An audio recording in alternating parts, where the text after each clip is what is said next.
This Soonerscoop.com video is streaming in crystal clear 4K resolution on YouTube thanks to Enjoy Vision in Oklahoma City. There can be only one LASIK center for Sooner Scoop, and that's Enjoy Vision. Enjoy Vision. This is where Sooner Scoop LASIKs. Hello and welcome back. Eddie Radosevich, George Stoya here from the Soonerscoop.com studios. Welcome to the Soonerscoop.com YouTube channel here on a Saturday morning. Obviously a big surprise, I think, is probably the best way to say it on sure. Friday night with David Stone entering the transfer portal. We'll be joined by Josh McCuistion here in a second to kind of discuss everything that we know. I know that you just wrote a story here on Saturday morning on Soonerscoop.com. We've been telling you for a couple weeks now, it's a really good time to join Soonerscoop.com. You can do so for $1. Before we bring Josh in, let us tell you about our good friends over at Roback, RHOBACK.com. Got the hoodie on today. Very comfortable in a just kind of a shitty weather situation outside here in Norman. All you got to do is go to roback.com, RHOBACK.com, and use the promo code Sooner20 for 20% off if you are so interested in grabbing some Roback. Got the Looper shorts ready for golf season, everyday shorts, Delta Performance pants, everything that you need over at roback.com. Use the promo code Sooner20 for 20% off. And let's bring in Josh McCuistion, who obviously covered David Stone through high school. It seems like just yesterday he was over at Putnam City North watching a young sophomore from Del City. And then obviously David Stone will go on to IMG, commit to Oklahoma, and signed with Oklahoma. And that's kind of where everything lies here today with Friday night's news. Josh, how are we? Shocking news on a Friday night. Yeah, guys, I think other than George, we were all kind of doing our own thing, thinking we just got to have a Friday night. And then, of course, this news broke as I was putting kids to sleep and that kind of stuff. So absolutely won't pretend I was ready for this or prepared. But obviously we've been working the phones for the last 12 hours or so. Yeah, it's that college football in the world of 2025 that we currently live in here with 1-year contracts and everything, that it seems like that has kind of made the sport gross to a certain extent, but you can't say it's gross and then also celebrate the signing of a Jaden Ott, right? It's a little bit weird. George, let's just go to you, because I know that there's a lot of people that just want to know what the F happened with David Stone in Oklahoma. Just kind of lay out everything that you know. You've wrote about it. You wrote about it on Friday night, had the follow-up on Saturday morning. We'll get to that part in a second, but just the overall kind of landscape of how Oklahoma and David Stone got to this point. Yeah, so I think this goes back several months, right? I mean, this maybe even goes back to, obviously, his recruitment. David was able to sign a pretty big deal, NIL deal, when he first came to Oklahoma.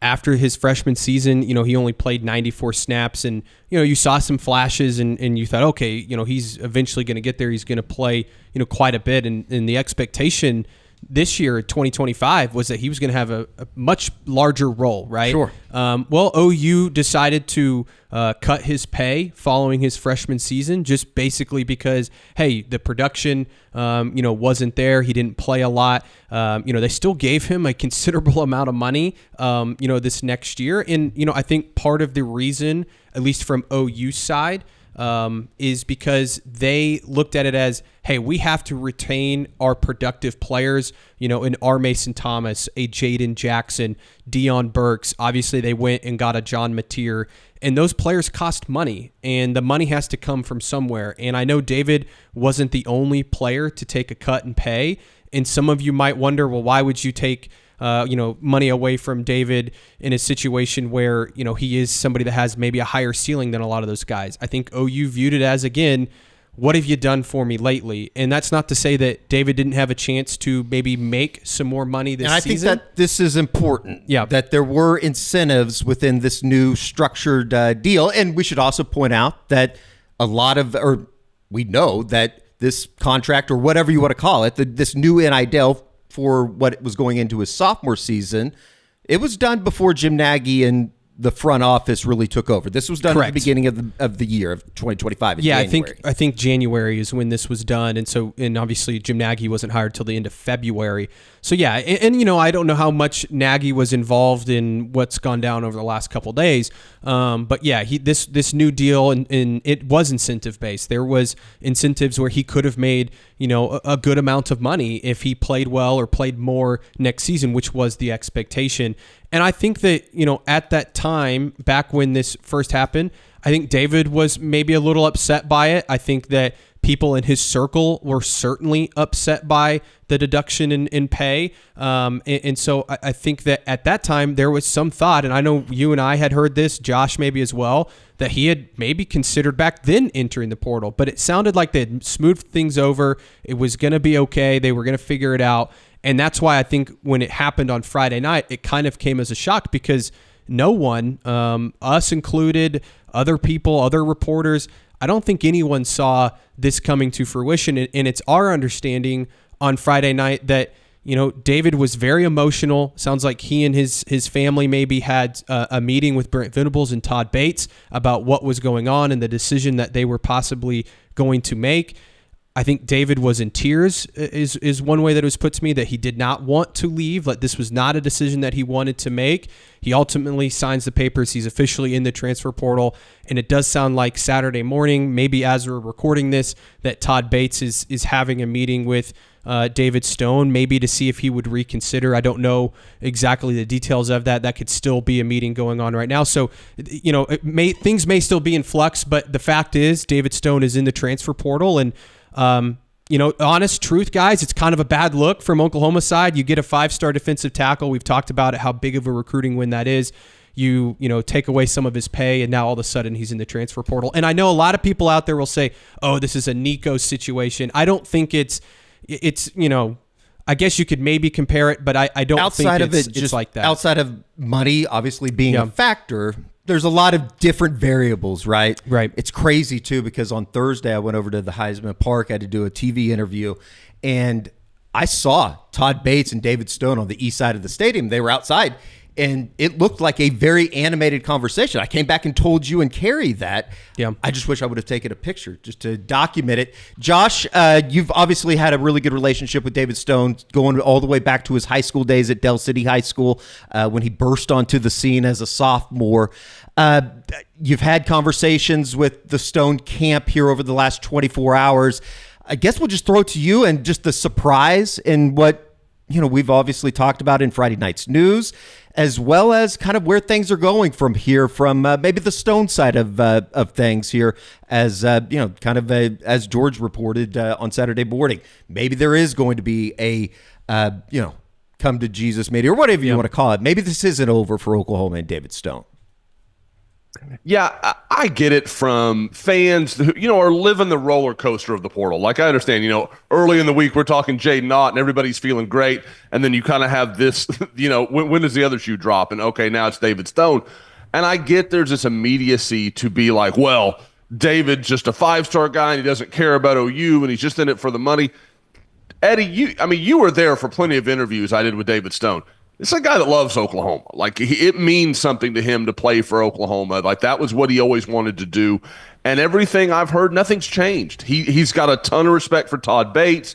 There's a great relationship with that staff. Like, again, we were just talking about it a few weeks ago, how in spite of being the 5-star and all the expectations, and we knew he was getting a lot of NIL, every review you've gotten from those coaches was like, he's done everything we've asked. Like, he's been there, he's done all the stuff. So I think he's always been pretty locked in. I just get the impression there's a lot of pressure on David. He's got a lot of things, a lot of obligations he's carrying. And so I think that's weighed on him a lot. I think this is, again, I think if all things are equal, David Stone would finish his career at Oklahoma. Like, I think that's what he would like to see happen. Now, as George said, we don't know if that's going to be the case or not. Like, I don't know if that's the way this is going to play out. But the bottom line is, again, like, I do think for everybody that sees a kid go into the portal, sometimes that is it. Like, and it's just done and it's over and we all move forward. I don't think that's the case here. Like, I think there are still parties involved that want to see this work. And if you've got that, then hey, you've got a chance. Like I'm not sure which way this will go, but I can very much see a world where Oklahoma and David Stone get back on the same page. This is all on the heels of obviously spring football getting over. It was just a couple weeks ago that David Stone came and talked to the media on a Wednesday night, just kind of talking about the maturation. And I think for the most part, all three of us, including Carrie and Bob as well, it felt like David Stone had kind of turned the corner just in terms of maturation and having to deal with off-field problems versus on-field problems, going through the ups and downs of a freshman season, when I'm sure that, and we had talked about it, it probably wasn't the easiest thing, even though he's your best friend, to watch Jaden Jackson, the guy that came in with you from IMG, become an All-American as a freshman. But here is David Stone just kind of talking about the balance of off-field life versus on-field life and becoming a college football player. I feel like for myself, I had a big issue with, just being able to let my football, my life outside of football affect my football. So, I dominated a lot of the team setting and stuff like that. But sometimes, outside of that, I could let some of my body language get bad because of the stuff I had going on outside of football, whether it be my grades or something, things like that. And as a player, I had to learn how to compartmentalize, those things, separate the two, and be able to handle the pressures of outside life with football. And I feel like this year I made the jump as a player, being able to dominate that space, whether it's, in life or in football. So, That was David Stone after a post-practice here during the spring, just about a week and a half, 2 weeks ago. It seems like, obviously we've kind of laid it out that, if you want to call it a last-ditch effort, if you want to call it whatever you want to call it, Oklahoma's still in communication. Yeah. We don't know where this is going to go, and it's obviously going to be something that we follow throughout the weekend. But, Josh, in terms of the pay cut thing in high school recruiting, I know that there's going to be a lot of fans that look at this now, and because of Oklahoma's track record with five-star, whether it be defensive tackles or wherever, it hasn't gone well. How would you respond to somebody that says, like, the high school recruiting thing, maybe this just is a wave of college football that you got to stop recruiting high school football? Yeah, and I'm dealing with this on Twitter, on the board. Like, there's a lot of like, oh, high school recruiting's dead. Guys, I went back and looked, and you look at Ohio State and Notre Dame, and you can say, okay, Ohio State spends more than Oklahoma. Okay, that's fine, that's fair. Notre Dame's never been like, oh, they've got tons of NIL. That's not been the way they've operated. Both those teams, 18 of their 22 starters were high school recruits that they had developed over time. They'd built into the program.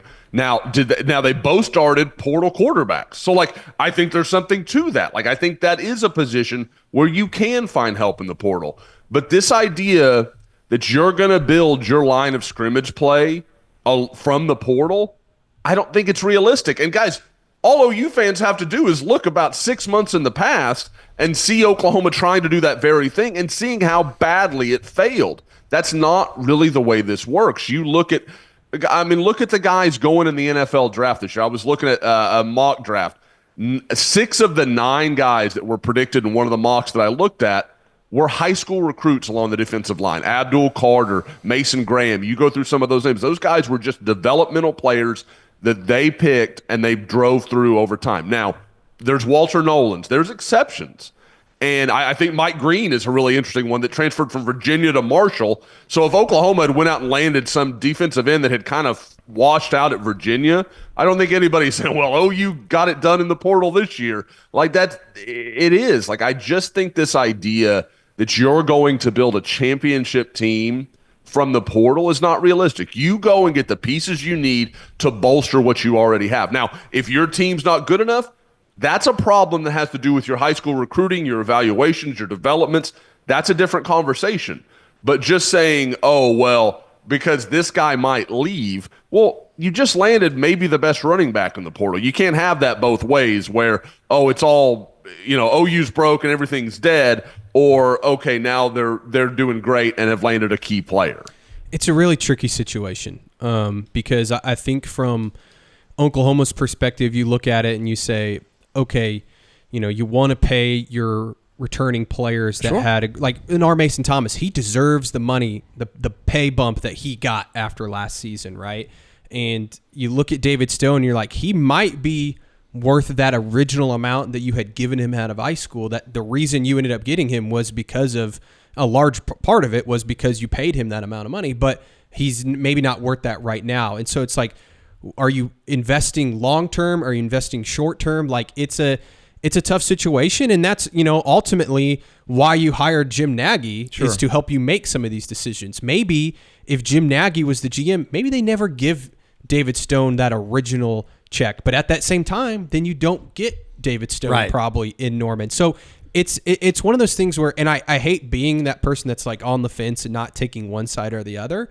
But I really, truly do kind of see it from both sides. Like, if you're David Stone, you're like, what the hell? Why am I, losing this amount of money? And if you're Oklahoma, you're like, why are we paying you this amount of money when you just only played 94 snaps a year ago? And so that's the hard part for me, and I think for probably a lot of fans, is understanding this. And, again, this is one of those things that you'd love to sit down and talk to Brent Venables and Todd Bates and Jim Nagy and say, what happened here? And even David Stone and say, what's going on behind the scenes? And I think that's the other part in this that's really tricky is it's not just a David Stone and OU thing. I think there's a lot of external factors in play here that ultimately played a role in this decision, which makes it even more unique, and it makes it hard to report on to the other places, like the Nico situation or even the Caden Green situation that Oklahoma went through 2 years ago.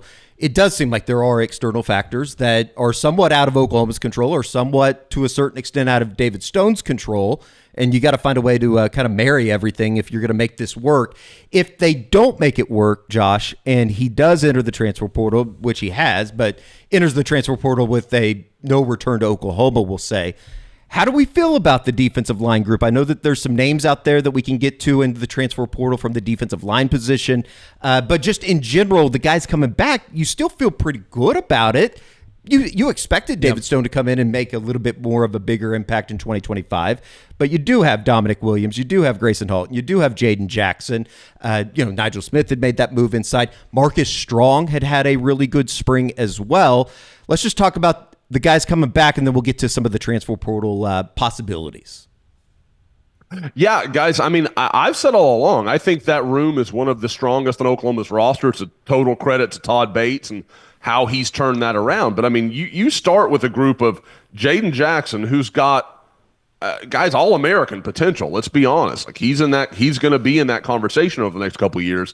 Dominic Williams, who I don't know if he was everything OU fans dreamed he would be, but he's a very solid player. He absolutely provides a lot of things that make that football team better. And then you've got a kind of a pass rushing specialist in Grayson Halton who really creates a lot of pressure up the middle.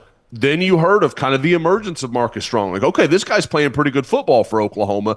And then you've got the young guy in Trent Wilson that obviously is another guy with a lot of potential. There's a lot of reason to believe in him. And, I think that room, even without David Stone, it's still in very strong shape. Like, I don't want to turn this into like, well, the whole thing is falling apart, but you need to always have, okay, this year, your seniors are Grayson Halton and Dominic Williams. Okay, great. Now, then you've got David Stone coming along, Jaden Jackson, Trent Wilson on their heels. Like, you always need to have that next guy that, man, once he gets some snaps, there's reason to believe that guy's going to be a difference maker for you. And if they were to lose David Stone, it's really Wilson and Jackson. Again, I think Marcus Strong's a steady, solid player. I don't know that he's ever going to emerge as a, elite SEC level player. They definitely have to, if David ends up leaving, and we'll see. I've had a lot of people say, what do you think now? And I'm like, I have no idea. Like, I'm 50-50 on what's going to happen here. But if he does leave, and I think Oklahoma is preparing itself as if that is the case, they're going to have to go in the transfer portal. Mm-hmm. Like, they absolutely have to go in the portal. I know there's a few guys. I don't know if we want to get into this yet, but I know there's a few guys that they've kind of identified early on. Yeah, I mean, I think that let's start with Jalen Stone. It's a Southeast Missouri State product. He's visiting Sunday, had 35 tackles a year ago. I think there's a lot of people, and I'm sure that you're going to get this on Twitter, on the message boards as well. They're going to look at it and they're going to go, how do you replace a former 5-star defensive tackle with a kid from Southeast Missouri State? That's a great question. I think that you look at his measurables and body types, which we've heard Jim Nagy and his staff talk a lot about, and he fits it, right? 6'3", 295 pounds, pretty productive last year. I think this was a kid they wanted to add before David Stone was jumping in the portal. Mm-hmm. This was reported by Pete Nakos that he was going to visit Oklahoma on Sunday. This was at like 4:00 on Friday, right well before the news of David Stone. Correct. So I think that he's a player. He has 3 years of eligibility left too. So he would also kind of fill that gap where, they only added Trent Wilson in, this last year class. Like, he's a younger guy. You're losing Grayson Halton and Dominic Williams after this next year. So he's somebody that they feel like they could eventually develop. But he's probably, I wouldn't say he's number one on their list. But if they were to add somebody, he seems most likely just because of he's coming in on Sunday. I know he's also supposed to visit Kentucky and Illinois, but I wouldn't be shocked if OU maybe closes the deal this weekend. We'll see. You never know, and some of the money thrown around on these guys is just insane, especially at defensive tackle. So I don't know what it's going to cost to get him, but I like OU's chances against those two other schools. We'll just have to see how it plays out. Murad Watson is another name that I don't believe has officially entered the portal, but it has been reported that he's going to. I think he did officially last night. He did, okay, on Friday night. Yep. 6'3", 315 out of Syracuse, started 11 games as a freshman, and you talk about production, he got it. 31 tackles, 1.5 tackles for loss, had a sack as well for the Orangemen and Fran Brown last year. Josh, I mean, when you look at the measurables, this guy could definitely play in the SEC, and I'm sure that he is going to be I would guess aggressively sought after by some of the upper echelon teams across the country. And Murad Watson, 6'3", 315. To me, he's the one that makes sense if you lose David Stone. Like, he has that type of body, that type of pedigree. Fran Brown, like you mentioned, the head coach of Syracuse, spent a long time at Georgia. He knows what these guys are supposed to look like. So when you're talking about Jim Nagy, have an idea of like, this is what our body types need to be. This is what Fran Brown knows, that same game. Like, he understands that. So I don't think there's any accident here that this would be a guy they'd look at. Now, the problem is there's a world where OU is going to have to pay more for this kid than they might have to for Stone. So are you willing to do that? Because the question you have on Stone in production, this kid's done it. So, like, I don't know. Like, that would be an interesting conversation to have. Is OU going to say, hey, we're willing to do this because you've done it? And that, again, like, that's just a hypothetical that I don't know the answer to. But this is a good player, again, big-bodied type, and a guy that would make a lot of sense, and I think would probably make you feel even better about that defensive tackle room, because you have a guy that started a lot of football games and really is another huge piece that could just kind of plug in and instantly be part of that rotation. Xavier Booker, Limestone University, is that another name that you possibly should know? Be honest, I've never heard of Limestone University. Yeah, me neither until this. I think he'd be like a PWO emergency backup type situation. I mean, he's a massive human being, 6'2", I think around 315 pounds as well, 82-inch wingspan. I have no idea. I don't know anything about this kid. Sure. I think OU has maybe been in touch with him, but I don't think very much. Like, I think this is like a last resort, just bringing a body in type situation. I know that we've talked about it, and we can kind of close this out, but just from an optics standpoint, how big of a hit is this for Oklahoma, presumably losing a 5-star defensive tackle that I think everybody remembers, going all the way back to the day that he committed? What a big win this was for Todd Bates, Josh. Is this, and does it even matter? Does it even matter? Is that something that we just talk about here online and on the message boards and people get all hot and bothered about? From an optics standpoint, what's that mean to you? Well, I can tell you how opposing coaches are going to spin this. Now, whether that's fair or not, I guarantee you they're going to come to you and, when they hear, okay, OU offered me this. Okay, that's great, Tommy. But in year 2, if you haven't started and you're not ready to roll, they're going to cut your pay. We believe in you. We're going to stand by you. And whether that's true or not doesn't matter. It's now out there that this is what, and again, I'm not saying OU doesn't know that. They know that's going to happen. But it's just, that's the deal when you lose one of these 5-star guys, especially so early when we don't know what, if it was 2 years down the road and David Stone had just kind of been meh, nobody's going to think twice about this. But because he's an unknown, he's very much, he's Schrodinger's cat. Like, he could be a first-round pick or he could be what he was last year, just kind of a bit-piece role player. And we don't have that answer yet. Yeah. And so I think there is, it makes it very easy for schools who, let's be honest, already have some ammo to recruit against Oklahoma. It makes it that much harder for Oklahoma with these very upper echelon guys that do command these huge NIL signing bonuses. It's going to be interesting. And, kind of just to recap, David Stone enters the transfer portal on Friday night. It sounds like as of Saturday morning, there is still communication with Oklahoma. When you enter the portal, it doesn't mean that you can't talk to anybody anymore. Yeah, we've seen guys withdraw their names before. Sure.